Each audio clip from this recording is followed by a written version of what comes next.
Hello Aquarius, welcome dito sa iyong 2024 12 months forecast. Silip sa iyong January hanggang December 2024 kung ano yung mga kaganapan na yung mga posibleng paparating sa iyo.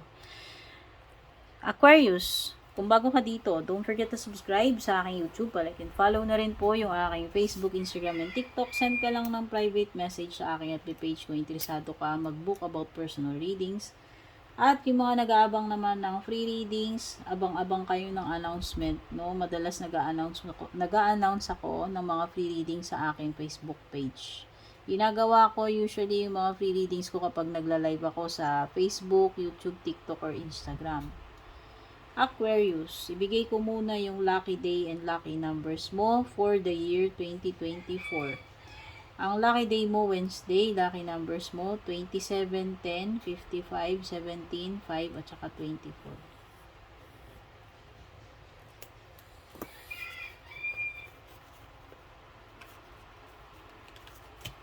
Ano naman ang mga paparating sa iyo January 2024?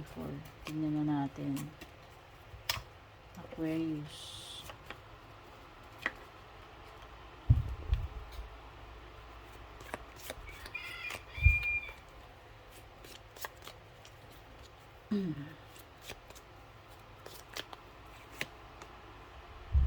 Uy, may pagong dito. Mabagal. Sabihin na natin, may mga bagay na mabagal yung pag-usad sa iyo.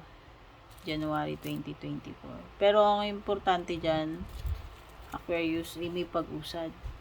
Pwedeng naiinip ka lang, nababagalan ka, pero at least may paggalaw, no? Umuusad, gumagalaw, nagmo-move forward, may progress pa rin kahit paano. Mabagal man, o, diba? Napapansin mo man o hindi ay meron. Meron ka ring peace and harmony, at least magiging peaceful yung buhay mo, yung sitwasyon mo, yung mga bagay-bagay in terms of career, romantic, sa family, etc. May peace and harmony sa mga relationships, sa mga bagay-bagay. Advice from a friend. Inihingi mo man hindi, may kaibigan na pwedeng magpayo sa iyo about something. Baka concerned lang naman yan. February, someone is extremely stubborn, unwilling to change. Sana hindi ikaw matigas ulo February, Aquarius, ha? Kasi meron daw matigas ulo dito. Walang balak magbago. Okay? Ikaw man yan, o may nakakadil ka na ganyan. Meron kang matatanggap na news. Hindi sinabi kung maganda o pangit. Kung ano man to, positive or negative, meron kang marireceive na importanteng impormasyon o balita. Update, okay? Bandang February yan. Use your intuition to make beneficial changes, Aquarius. Bandang Feb. No? Kung malakas yung intuition mo, yung pakiramdam mo about something, mag-relay ka muna doon by February. Okay? By March, merong happiness and well-being paparating sa iyo. Ibig sabihin, parang sun card ito. At least, sa kabuuan ng sitwasyon mo, kalagayan mo ay magiging okay. No? Positibo. At itong sun ay kaliwanagan, pwedeng magkakaroon ka ng clarity about something. No? Mag-gain ka ng understanding, awareness, realization, or may mga bagay na ma-expose, magka-come to light. Okay, ito yun.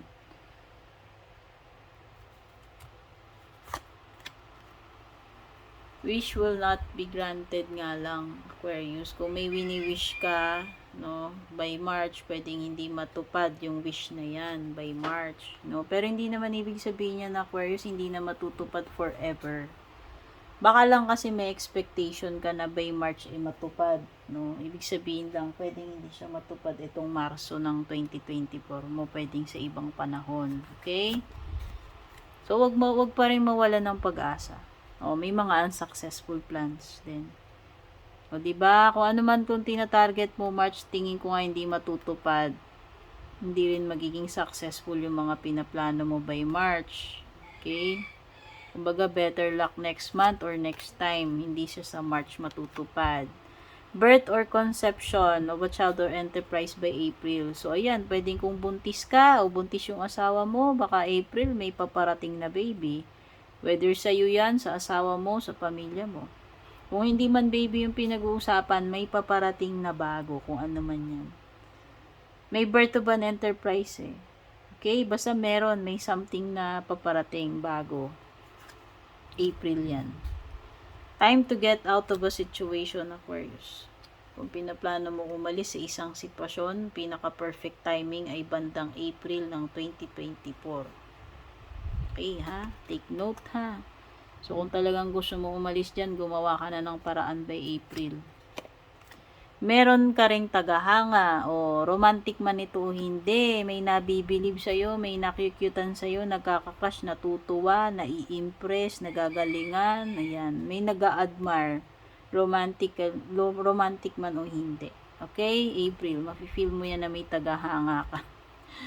Bandang may dealings or relationship with a woman daw, kung sino man yan. Romantic man o hindi, na makakadeal mo or relationship. Persevere and you will overcome problems by May. Magpakatatag, magtiis, mag-stick lang muna, wag mag-give up. Ma-overcome mo rin yung mga problema mo bandang Mayo. Take care, may mga kalaban ka bandang May, Aquarius. Take note, enemies. Hindi lang ito iisa. Pwedeng nagkakampihan to mga to, nagtutulong-tulong sila kontra sa iyo. Bandang May yan, tandaan mo. And bandang June, may opportunity. Wow, windfall. May pagkapanalo, may opportunity. Okay? Sa career man yan, negosyo, sa ibang bagay, Aquarius, importante may malaking opportunity sa iyo.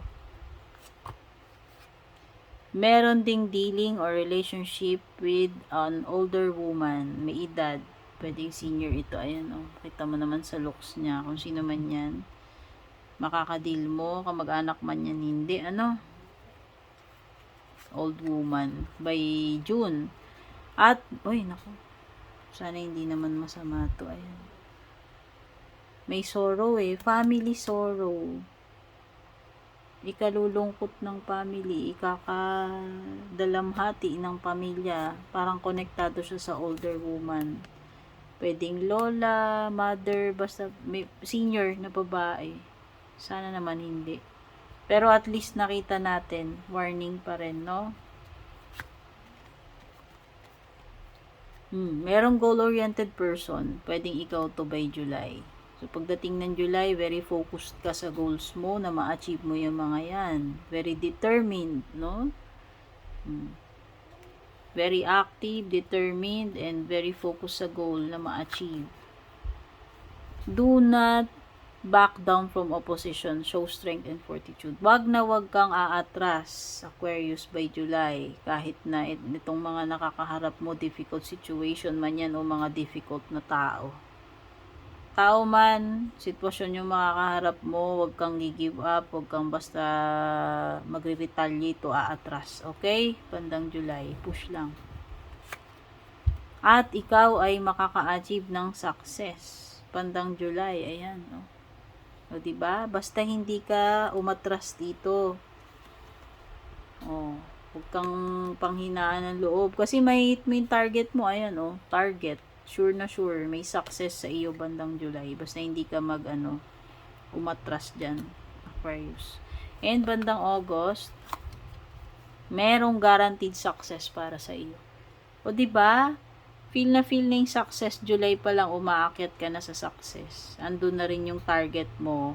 Kitang-kita na. And by August, guaranteed August, successful na yan. Kung ano man yan. Tungkol man yan sa career mo, negosyo, o kung saan bagay.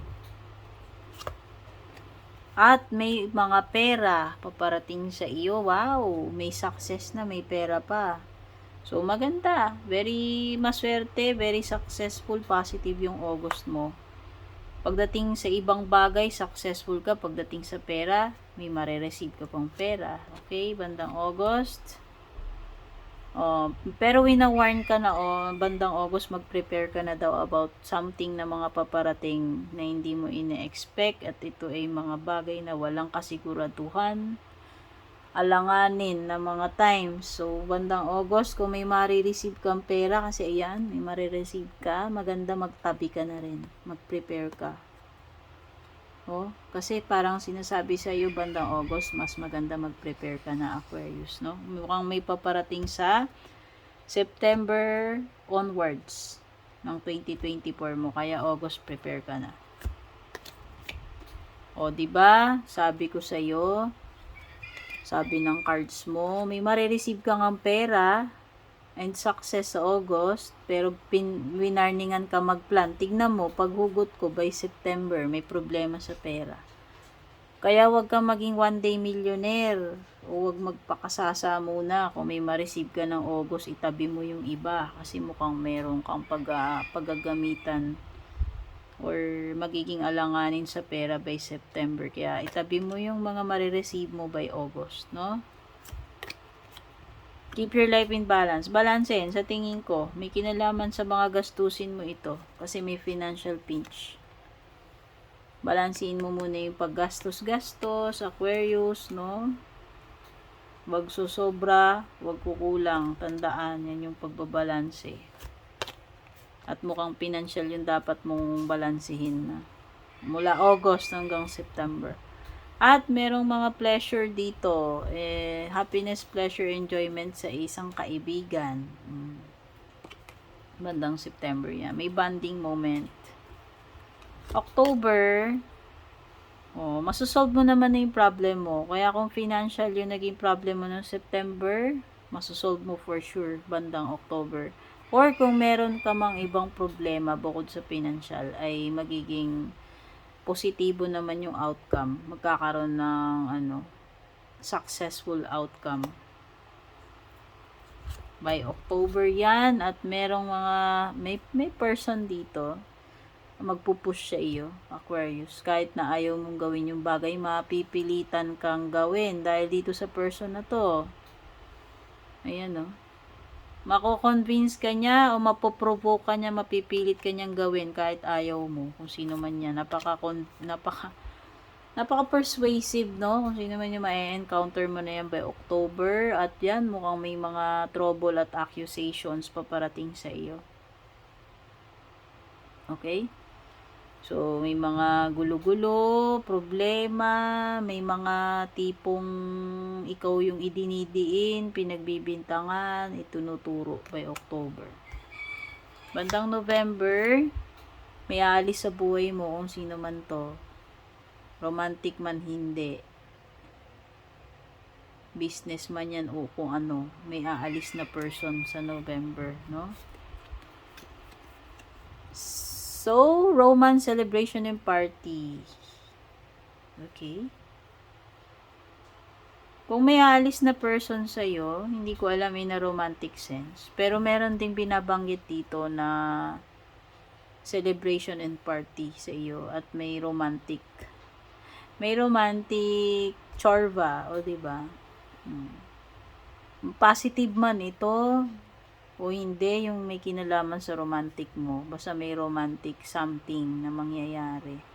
At may mga celebration at party din bandang November, no? Kung ano man itong mga ikinakatuwa, isinicelebrate, pwedeng achievement, pwedeng birthday, kag mga okasyon, yan, celebration. Meron ding mga temporary na problema by November, at least temporary lang, Aquarius, no? Paparating sa yung mga problema, pero hindi yan pang matagalan, huwag kang mag-alala. Ay, pera na naman tingin ko. Kasi nagsimula yung mga financial problem mo September hanggang November, nandun pa rin tingin ko. Actually hanggang December. Pwede. Kaya nga sabi ko, kung ano yung mga matatanggap mong pera at swerte, success sa August mo, itabi-tabi mo yon. Kasi simula September hanggang November, hanggang November, pwede ka magka-problema sa pera up to December ng 2024 mo. Kaya maganda kung nakapagtabi ka. Okay? Medyo mahaba-haba yung mga problema na yun. Kaya dapat, kung malaking pera yung natanggap mo ng August dito, i-secure mo na yan. Tingin ko, huwag mo nang gastusin muna. No? Yan, pay attention pagdating sa pera, ha? Bandang December, concern pa rin pera. You will be receiving something. Yan. May matatanggap ka. Ang precious, take note, sabi nung diamond. O, sana nga diamond na lang yan. Whether ikaw yung makaka-receive or ikaw yung magbibigay ng precious na ito. Kung ano man tong precious na to. Diamond man ito o hindi. Bagay man o hindi. Okay?